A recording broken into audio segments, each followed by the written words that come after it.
Lisons Daniel chapitre 9, à partir du verset 1er. La première année de Darius, fils d'Ahasuérus, de la race des Mèdes, lequel était devenu le roi du royaume des Chaldéens, la première année de son règne, moi, Daniel, je vis par les livres qu'il devait s'écouler 70 ans pour les ruines de Jérusalem, d'après le nombre des années dont l'Éternel avait parlé à Jérémie le prophète. J'ai tourné ma face vers le Seigneur Dieu, afin de recourir à la prière et aux supplications, en jeûnant et en prenant le sac et la cendre. J'ai prié l'Éternel mon Dieu et je lui fis cette confession. Seigneur, Dieu grand et redoutable, toi qui gardes ton alliance et qui fais miséricorde à ceux qui t'aiment et qui observent tes commandements. Nous avons péché, nous avons commis l'iniquité, nous avons été méchants et rebelles, nous nous sommes détournés de tes commandements et de tes ordonnances.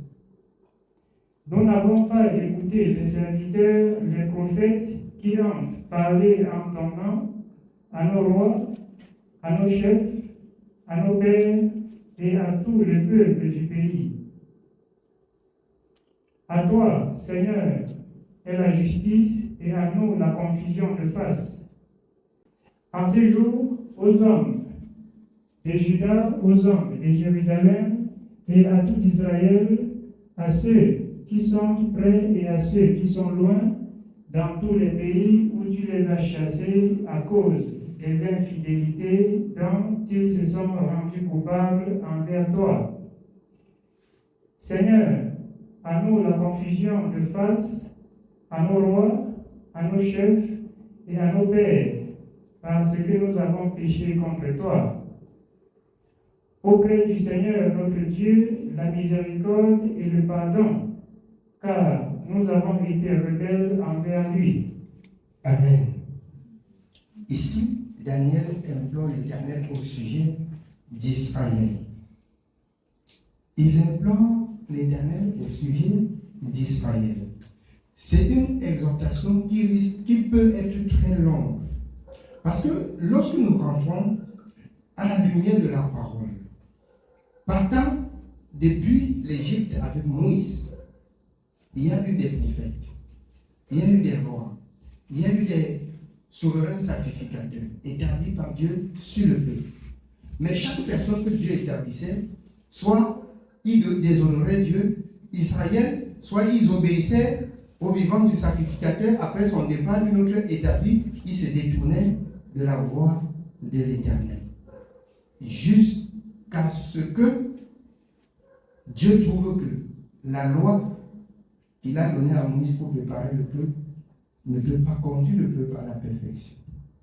Il a envoyé son Fils unique, Jean 3,16, car Dieu a tant aimé le monde qu'il a donné son Fils unique, Jésus-Christ, afin que quiconque croit en lui ne périsse point, mais qu'il ait la vie éternelle. Lui de même, Dieu n'a pas rejeté Israël, et Dieu l'a fait descendre au milieu d'Israël.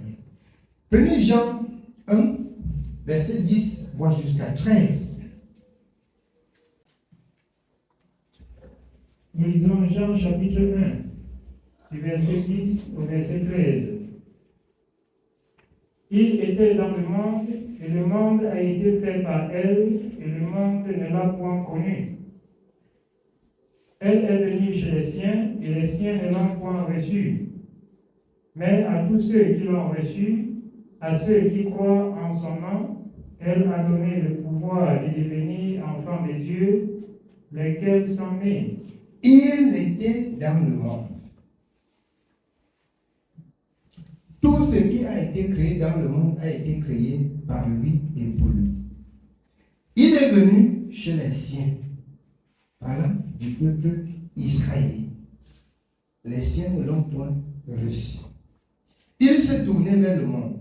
À tous ceux qui l'ont reçu, il donne le pouvoir de devenir enfants de Dieu.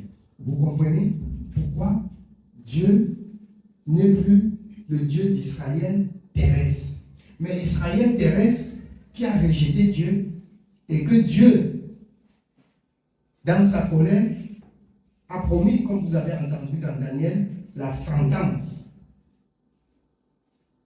à certainement à ce lieu où était le peuple jusqu'aujourd'hui, puisque la parole de Dieu n'est pas gardée, alors cette sentence se répand. Quand vous rentrez dans Matthieu 24, dans les divers lieux pour la fin des temps, il y aurait des guerres, il y aurait des troubles. Mais ceux qui ont cru en Jésus, Dieu les gardera. Et à la fin, il dit, rien dans ce monde ne va rester, tout sera bouleversé. Quand le Seigneur, avec les disciples, voyant cette belle tente de Jérusalem où Salomon avait bâti à l'Éternel, à la fin, Seigneur, ça deviendra quoi? Il dit qu'il ne restera ici, pied sur pied, qu'elle ne soit bouleversée. Tout serait détruit. Mais ceux qui craignent Dieu, Dieu va les garder, afin que le peuple de Dieu comprenne. Nous allons pas aujourd'hui entrer dans un autre volet, de comprendre que c'est l'accomplissement de la parole de Dieu et que ce sont des signes qui rapprochent la fin. Ce sont des signes qui rapprochent la fin des temps. Vous allez bien comprendre. Vous allez bien comprendre. Les rois de la terre qui se soulèvent, qui se battent, il s'agit des présidents. Pour ceux qui suivent bien les mouvements de guerre et de troubles sur la terre, on dit que la Russie a appelé aux États-Unis, les États-Unis ont appelé en Chine, la Chine a appelé en Iran, on a appelé en Israël. Ce sont les rois de la terre qu'ils se luttent. Et c'est ainsi, ceux qui vont garder la parole seront protégés, et ceux qui n'aiment pas Dieu, tout serait détruit. Ils vont détruire. C'est la vérité. C'est la vérité.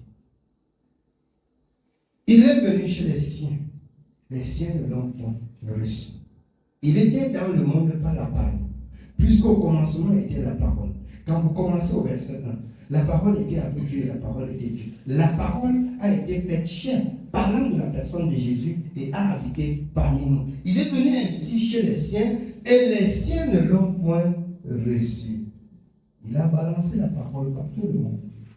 À tous ceux qui reçoivent, à tous ceux qui croient en elle, il leur donne le pouvoir de devenir enfants de Dieu. On continue jusqu'au verset 13. Nous continuons au verset 12.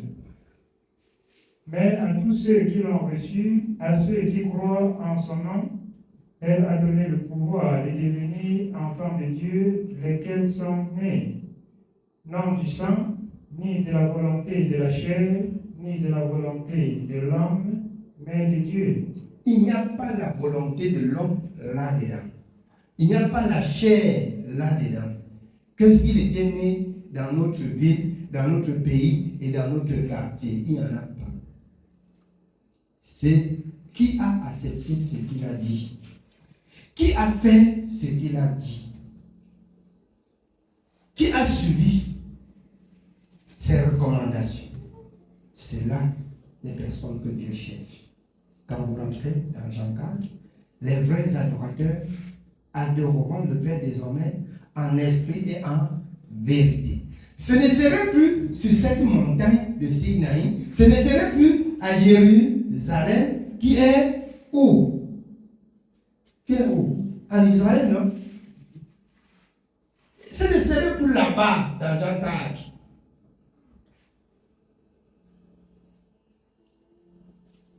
À tous ceux qui l'ont reçu, à tous ceux qui croient en elle, il leur a donné le pouvoir de devenir enfants de Dieu. Les vrais adorateurs adoreront le Père en esprit et en vérité.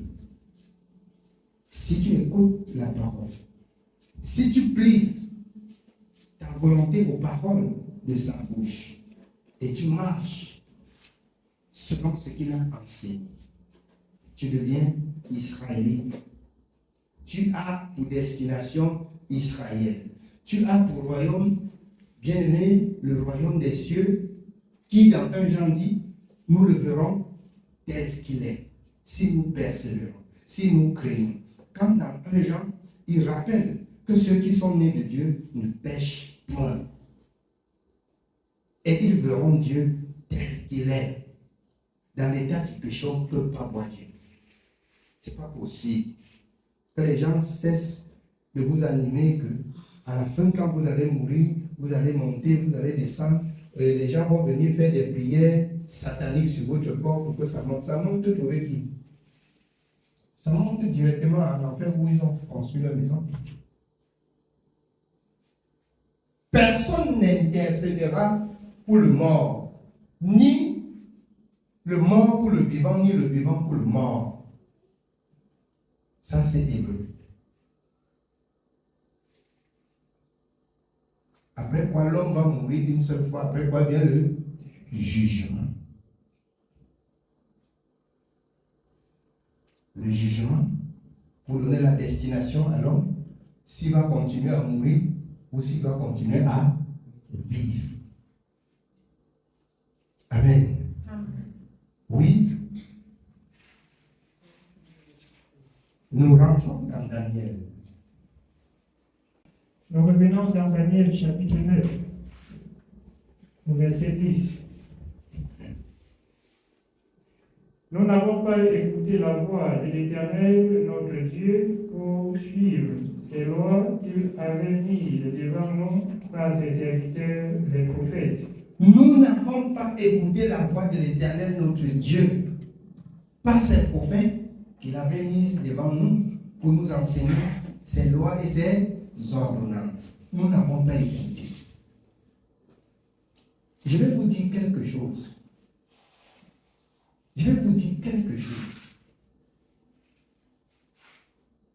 Alors, le mauvais esprit qui anime les cœurs et qu'on parle de Dieu, dans la vérité, qui a le mépris, qui a le murmure là, c'est un démon géant. C'est un démon géant qui vous donne à vous révéler, à murmurer contre la parole. Alors, les serviteurs de Dieu enseignaient la parole comme on enseigne.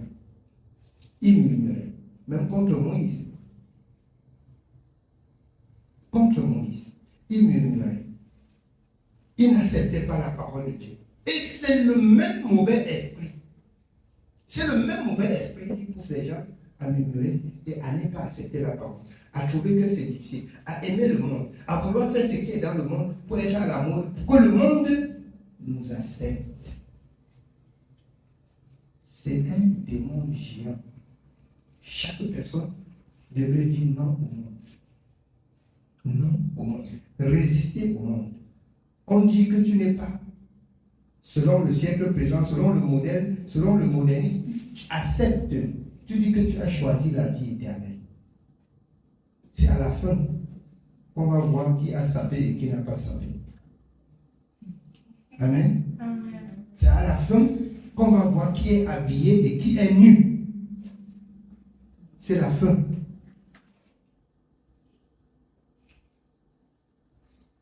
La parole de Dieu dit, pour ceux qui vaincront, ils seront couronnés.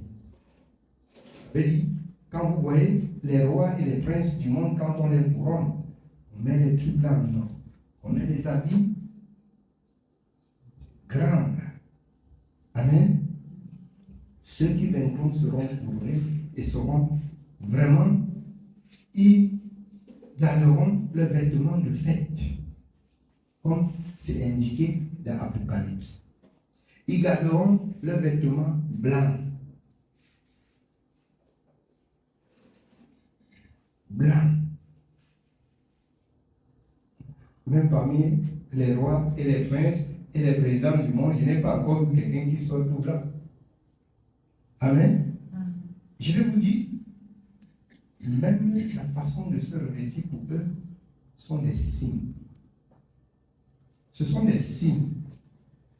C'est lisible pour eux. Nous mettons aussi n'importe quoi parce que nous mettons ça sans lit. Mais pour eux, là, ils ont la lecture des signes. Que vous croyez ou que vous ne croyez pas, ils ont la lecture des signes. Va arrêter un qui porte les chaussures blanches, qui porte les chaussettes blanches, qui s'habille en blanc comme ça pour se tenir. Il ne va pas accepter. Il ne va pas accepter. Amen. Alors que à l'Apocalypse, il n'accepte pas parce que c'est la parole de Dieu.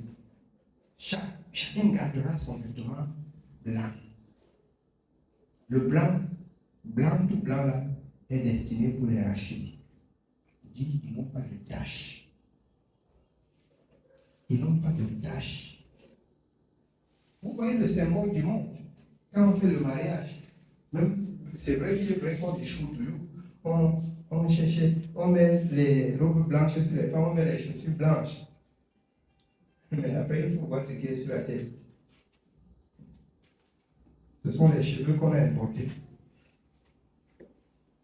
C'est pas ça. Il y a toujours un défaut. Elles ne sont pas comme des femmes vertueuses. Il y a toujours un défaut. Pour d'autres, ils veulent mettre le blanc et ils pensent un peu comme c'est mixé dans le monde et ils mixent un peu aussi comme ça dans le monde. Vous voyez? Jusqu'au vêtement là, ça va. Amen. Oui, bien aimé, on continue. Nous continuons au verset 11. Tout Israël a transgressé ta loi et s'est détourné pour ne pas écouter ta voix. Tout Israël a transgressé sa loi, se détourner pour ne pas écouter la voix de l'Éternel. Or, quand vous rentrez dans Jérusalem, maudit soit l'homme qui n'écoute pas la voix de l'Éternel. C'est une malédiction qui se répand et qui agit jusqu'à ce jour. Amen. Ils étaient réunis où? C'était pas là où on appelle que c'est Israël, où les bonbons pasteurs disent que c'est le lieu saint. Vous savez, vous connaissez le lieu saint. Le lieu saint. Je vais vous dire. Quand Moïse, avec le peuple, transportait encore l'arche de l'Alliance, alors,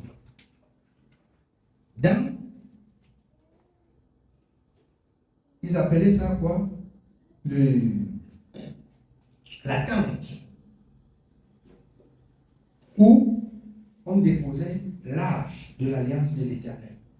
Il y avait le lieu saint. Qu'on peut décrire dans la parole de Canouman. Il y avait le lieu très saint. Vous dites que le dehors était comment? Souillé. C'est l'image du monde. Le monde est souillé. Et quand bien même le souverain sacrificateur devrait offrir l'offrande pour le peuple, c'est écrit, il fallait qu'il se sanctifie. Il arrive au lieu saint, il se sanctifie lui-même avant d'arriver au lieu très saint. Parce que là, l'iniquité n'entre. Vous connaissez le lieu très saint aujourd'hui? C'est le royaume. Le pécheur ne va pas entrer. On ne vous trompe pas. Ici, où nous sommes là, c'est le lieu saint. Et le lieu très saint, c'est en vous. Il faudrait que vous laissiez toutes les souillures au lieu saint. Pour entrer dans le lieu très saint. Et le lieu saint, c'est ici la parole de l'évangile. Qui sanctifie, qui purifie. Là, c'est le lieu très saint. Si vous ne travaillez pas, c'était l'homme, la parole de Dieu dit, l'homme des choses à venir, qui aujourd'hui peut bien s'expliquer. Donc, pas de souillure. que tu sois serviteur, que tu sois enfant de Dieu, prophète, prophétesse, et qu'il se trouve là, le péché, tu n'entres pas dans le lieu très saint. Et bien même, quand les souverains sacrificateurs entrent, la parole de Dieu dit que d'autres entrent même avec la corde sur le pied. Quand Dieu les frappe, s'il met l'autre, on tire seulement, si c'est le cadavre qui sort, ou si c'est lui-même qui sort. Parce que toi, là, pour entrer là-bas.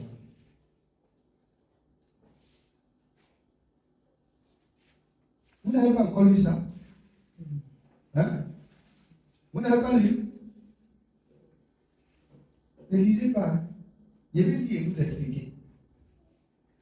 Je vais lire et vous expliquer. Amen. Pour dire, bien aimé, les souillures n'entreront pas dans le lieu très saint, qui est Jérusalem céleste. Amen. On continue bien. Nous continuons au verset 11. Tout Israël a transgressé ta loi et s'est détourné pour ne pas écouter ta voix. Alors se sont répandues sur nous les malédictions et les imprécations qui sont écrites. Tout Israël s'est détourné et la malédiction, tout ce que Dieu a commis au mal est tombé sur Israël. Israël souffre de ça. De même que dans la maison de Dieu aujourd'hui, tu as cru, tu as écouté la parole, tu as dit que c'est bon, tu as glorifié, tu as béni Dieu. Et après tu te détournes de cette parole. Quelle souffrance. Quelle souffrance. C'est le début des guerres dans ta vie. C'est le début des guerres dans ta vie. Vous allez remarquer. Si vous restez là, votre vie vous fait la guerre. Votre vie personnelle vous fait la guerre. Votre maison vous fait la guerre. C'est que vous êtes un problème pour Dieu. Oui, c'est la vérité. C'est que vous êtes un problème pour Dieu. Si votre vie vous fait la guerre. Amen. Si votre vie vous fait la guerre, réfléchissez sur votre vie. Réfléchissez sur votre vie. Amen. Oui, bien aimé, on continue. Tout Israël a transgressé ta loi et s'est détourné pour ne pas écouter ta voix. Alors se sont répandues sur nous les malédictions et les imprécations qui sont écrites dans la loi de Moïse, serviteur de Dieu, parce que nous avons péché contre Dieu. Parce que nous avons péché contre Dieu. Toute la mauvaise parole de Dieu s'est fondue sur nous. Amen. Oui, bien aimé, on continue. Il a accompli les paroles qu'il avait prononcées contre nous et contre nos chefs qui nous ont gouvernés. Il a fait venir sur nous une grande calamité et il n'en est jamais arrivé sous le ciel entier une semblable à celle qui est arrivée à Jérusalem. Comme cela est écrit dans la loi de Moïse, toute cette calamité est venue sur nous. Et nous n'avons pas imploré l'Éternel, notre Dieu. Nous ne nous sommes pas détournés de nos iniquités.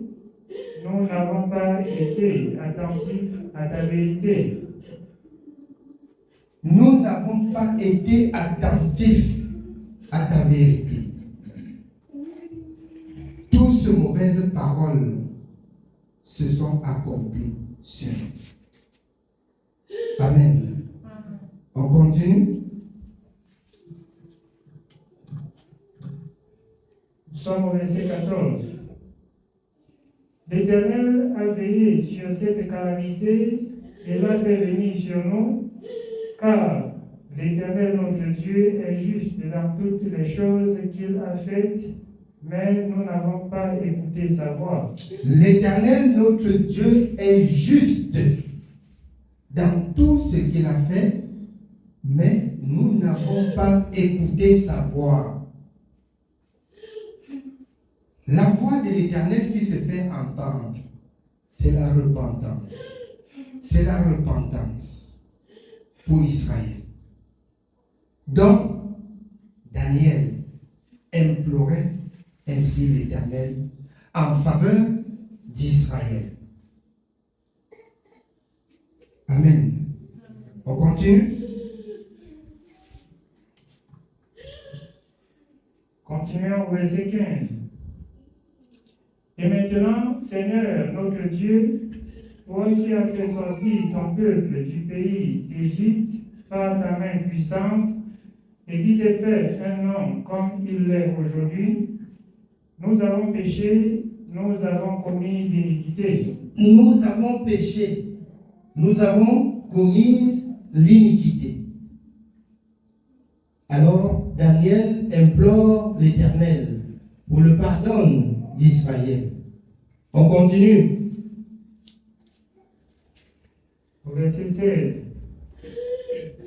Seigneur, selon ta grande miséricorde, que ta colère et ta fureur se détournent de ta ville de Jérusalem, de ta montagne sainte, car à cause de nos péchés et des iniquités de nos pères, Jérusalem et ton peuple sont en opprobre à tous ceux qui nous entourent. Maintenant donc, ô notre Dieu, écoute la prière et les supplications de ton serviteur, et, pour l'amour du Seigneur, fais briller ta face sur ton sanctuaire dévasté. Mon Dieu, prête l'oreille et écoute. Ouvre les yeux et regarde nos ruines. Regarde la ville sur laquelle ton nom est invoqué. Car ce n'est pas à cause de notre justice que nous te présentons nos supplications, c'est à cause de tes grandes compassions. Seigneur, écoute. Seigneur, pardonne. Seigneur, sois attentif. Agis et ne tarde pas. Par amour pour toi, ô mon Dieu, car ton nom est invoqué sur ta ville et sur ton peuple. Je parlais encore, je priais, je confessais mon péché et les péchés de mon peuple d'Israël, et je présentais mes supplications à l'Éternel mon Dieu en faveur de la sainte montagne de mon Dieu. Je parlais encore dans ma prière quand l'homme, Gabriel, que j'avais vu précédemment, dans une vision, s'approcha de moi d'un vol rapide au moment de l'offrande du soir. Il m'instruisit et s'entretint avec moi. Il me dit, Daniel, je suis venu maintenant pour ouvrir ton intelligence. Lorsque tu as commencé à prier, la parole est sortie et je viens pour te l'annoncer, car tu es un bien-aimé. Sois attentif à la parole et comprends la vision. 70 semaines ont été fixées sur ton peuple, sur ta ville sainte, pour faire cesser les transgressions et mettre fin au péché, pour expier l'iniquité et amener la justice éternelle, pour sceller la vision et le prophète et pour voir le saint des saints. Sache-le donc et comprends. Depuis le moment où la parole a annoncé que Jérusalem sera rebâtie jusqu'à loin au conducteur, il y a 7 semaines. Dans 62 semaines, les places et les fossés seront rétablis, mais en des temps fâcheux. Après les 62 semaines, un noir sera retranché et il n'aura pas de successeur. Le peuple d'un chef qui viendra détruira la ville et les sanctuaires, et sa fin arrivera comme par une inondation. Il est arrêté que les dévastations dureront jusqu'au terme de la guerre. Il fera une solide alliance avec plusieurs pour une semaine. Et durant la moitié de la semaine, il fera cesser les sacrifices et l'offrande. Et le dévastateur commettra des choses les plus abominables jusqu'à ce que la ruine et ce qui a été résolu fondent sur le dévastateur.